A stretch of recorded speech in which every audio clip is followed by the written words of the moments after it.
Back in the year 1986, Craftsman Automation started their journey as a small scale industry in the southern India city of Coimbatore, and today it has grown to become a leader in precision manufacturing in diverse fields. Well, and in the same year, back in 1986, in a small town of Pune was born a girl, Rachna, and today, you know,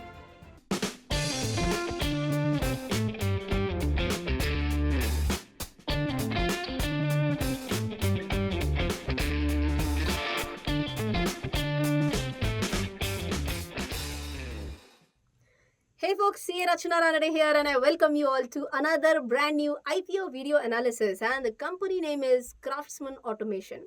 What does the company do? The company is a diversified engineering company and which offers comprehensive one-stop solutions. The company majorly has three key segments which includes the power automotive powertrain and other segment. The second one is industrial and engineering, and the third one being automotive aluminum products. And I'm sure you would go like, "Manje काय?"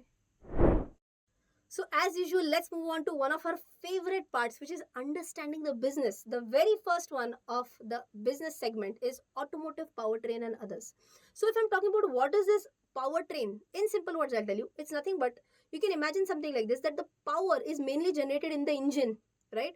And now, if we have to move the entire vehicle, the energy generated in the engine has to be transmitted, right? And it has to reach the four wheels of the car so that the car will move, or we'll have to transfer the power from the engine of a two-wheeler to both the wheels, and then the two-wheeler will move, right? So what is this powertrain? Powertrain, in simple words, consists of the power source, that is the engine, and all of the components that convert the engine's power into the movement of the vehicle. Is that the same thing that I discussed? Absolutely. So I hope you have understood. Power train, power engine transmitted, vehicle will move. Fantastic. Now, what does the powertrain include? Okay, so for that, if you want to just know what happens inside the vehicle, it includes engine parts such as cylinder blocks, cylinder heads, camshafts, transmission parts, bearing caps, etc. Just in case if you're a pro investor member of our CA Rachna Ranade channel, then I've explained entire things in detail in my endurance tech video. So if you want, you can join the channel and join the pro investor membership. Okay, moving on. Key customers. Key customers for this include Daimler India, Tata Motors, Tata Cummins, Mahindra and Mahindra, Escorts, Ashok Leyland, John Deere, JCB India, and so on.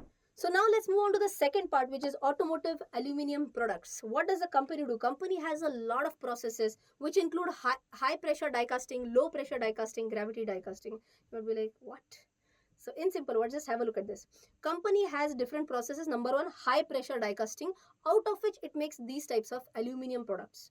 Number two, company has also low pressure die casting process through which they manufacture this type of products. And number three, the company also has a gravity die casting process through which they manufacture this type of products. In simple words, what do we need to understand? Number one, there is some kind of uh, aluminium products which are being manufactured. Number one. Number two, all these are going to be used in automobiles. Number three, majority of them are going to be used something like a casing or something like a cover. In Marathi, we will call it as a zakhan, right? So all these are the products that the company makes. And who are their key customers? They include Daimler India, TVS Motors, Royal Enfield, Perkins, Mahindra and Mahindra, and few more. So let's move on to the third business segment, which is industrial and engineering. Well, this segment is divided into two further subsegments. Which are these? High-end sub-assembly, contract manufacturing and others. And the second one is storage solutions and material handling. Now, let me start with the simpler one comparatively. What do we mean by storage solution material handling? Now, you can imagine a company like Amazon or any other FMCG company for that matter. You can imagine that they might be requiring so huge warehouses, and warehouses inside which they'll require amazing storage facilities. They'll require huge shelves, huge racks, something like this, right? So if they have such amazing storage solutions, won't it be easier for these companies? Absolutely yes. The question is, who makes these storage solutions? These are manufactured by Craftsman Automation. And the second subsegment is high-end sub-assembly, contract manufacturing and others. Now what is this? In simple words, they also make high-end precision products. Precision means where accuracy has to be highest. If you remember, I've also covered what is exact difference between precision and accuracy in one of my previous videos. Anyways, it also makes very specific tailor-made machines. So tailor-made machines is basically based on your requirement. The company will make different machines. So aluminum castings for power transmissions, gearboxes, tool room mold base, sheet metal fabrication, SPM manufacturing, all these come up under this specific sub-segment. So now that you have understood all these three segments very nicely, let's understand how much each segment contributes towards the revenue part of the company. Powertrain segment contributes 47.52% of the total revenues. Entire data is as at 31st March 2020.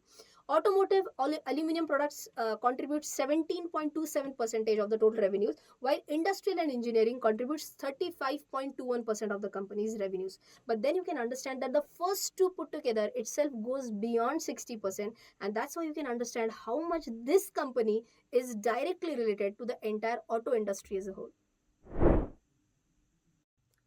The company currently owns and operates 12 strategically located manufacturing facilities, and it has a total built up area of over 1.5 million square feet. Now, you can imagine why we are mentioning strategically located. See, they will be strategically located when they are located near a place where autos or two-wheelers, four-wheelers are manufactured. So if this is a place where cars or two-wheelers are manufactured, and if the company has their factory very close to it, then obviously the transportation cost will be very less. That is why we say strategically located. In the next one, you can see that the company's manufacturing facilities are located strategically near the major automotive manufacturing hubs of Pune, Chennai, Faridabad, NCR, Indore, Jamshedpur, Bangalore, to supply a just-in-time supply to the customers' facilities within the restricted timers. Well, let's now move on to again one of our favorite parts, which is industry analysis. Let's go one by one. The very first one is again automotive powertrain. You know what is powertrain now? Moving power from engine to whatever. Okay. How has the industry performed in the financial year 15 to 20? This time frame 15 to 20. We do have sub parts in that as well, like commercial vehicles, passenger vehicles, two-wheeler, tractors, off-highway vehicles. We have a lot of data built in here, but you can see that overall, if I compare horizontally, the CAGR growth rate in commercial vehicle space was just 3.2%, and expected CAGR 20 to 24, it is going to 5.7%. Passenger vehicle 1.3%, existing from 15 to 20, expected 5 to 7%. Two-wheeler 1.7 versus 1 to 3%. So in simple words, you can see that in all sub areas as well, the overall CAGR which we saw in 15-20 versus what we expect in 20 to 24, it is going to become a better picture. So अच्छे दिन आएंगे is what the automotive graph shows, right? What about India's powertrain market as a whole? You can see that from financial year 2017-18 to 2021, it has been a kind of a flattish growth. But if you're talking about estimated 21 to 24, again you can see that it is expected to grow. The CAGR somewhere comes around 12 to 14%. Now, who all are there in the powertrain and transmission manufacturing segments? You can see that these are the key players. I talked about this point that we also have a sub parts here: two-wheeler, three-wheeler, passenger, commercial, right? Now you can see in this chart that Craftsman is into each and every point. There is just one more company which is into each and every point, which is Avtech Limited. But other than that, all these companies like Endurance, Jaya Hind, Sundaram Clayton, all are serving only a sub-segment out of the available segments, right? Well, if I'm talking about the next one, which is industrial and engineering, the entire industry as a whole, aluminum casting, power transmission, entire industry as a whole was growing at a rate of 2 to 4% CAGR, now expected to grow at 4 to 6% CAGR.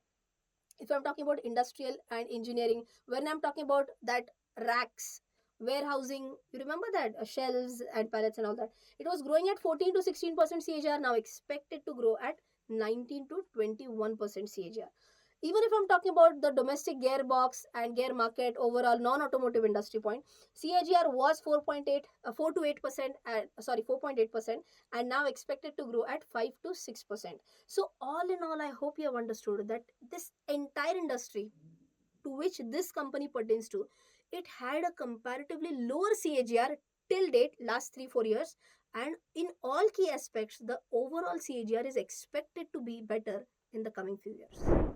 Well, as always, if you want to have multiple Demat accounts, one in your name, one in your family member's name, and so on and so forth, don't forget to check out the link in the description box. Let's move on to financial analysis. If you can see here, if I'm talking financial year 18 to 20, the company's revenues have grown from 15,000 million rupees to 14,924 rupees. Well, that's not have not grown actually, but it grew from 15 million to 18 million and then again back to 14 million. But for the 9 months ended 31st December 20, their revenues are 10,227 million rupees. So in simple words, it's not like a clear cut growth. It's like up a little bit down and somewhere flattish, not very impressive as such.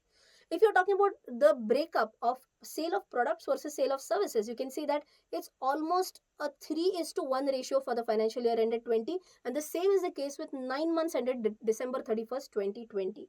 If you're asking about the export sales versus domestic sale, export sales is just 14% of the total sale. How much is the revenue generated from the top 10 customers? It has gone up from 52.59% in 2018 to 59.15% as at 9 months ended 31st December 2020. But still, I feel that top 10 customers contributing to less than 60% is not like that alarming. So it is high, but not alarming for sure. So, all in all, let us do a quick comparison about revenue from operations, EBITDA, PAT.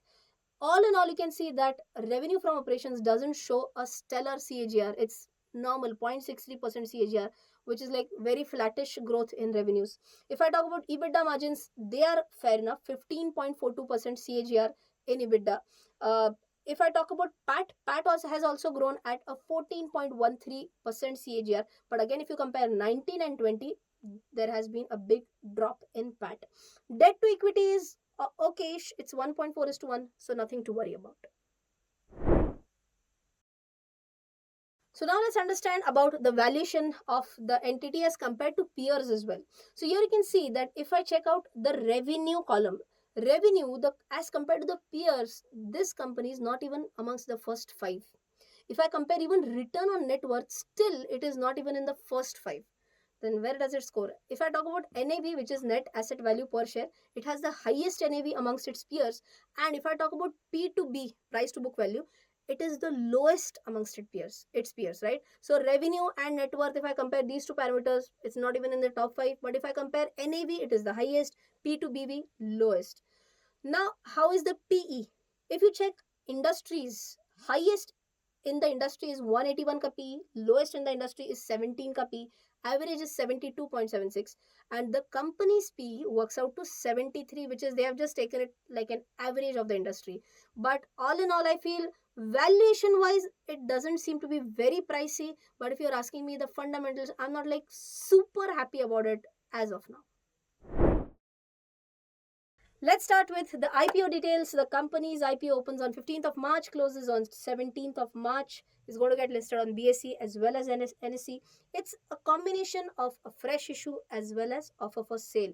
Minimum allotment, minimum application is going to be for 14,900, maximum for 1,93,700. The purpose for which companies gathering funds through this IPO is number one, to make a repayment or prepayment of borrowings, and the second one is for general corporate purposes. The IPO is going to get, the company shares basically will get listed on 25th of March.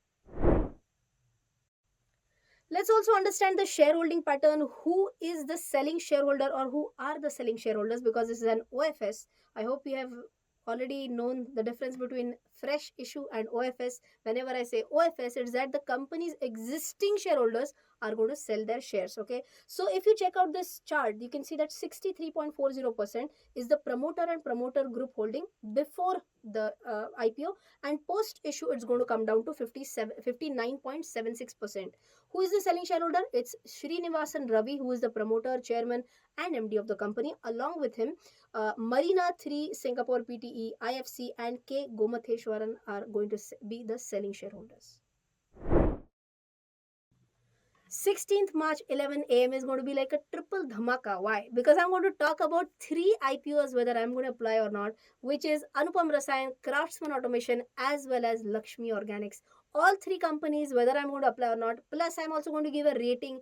Given a choice, number one will be this, number two will be this, number three will be this. So don't forget what in the live stream. So those who are there in the comment section, who are just going to write this, that ma'am's decision will come at this date, this time. This is the key point of view in the video. So don't forget to add that comment in the comment section. So till then, all others, take care. Jai Hind and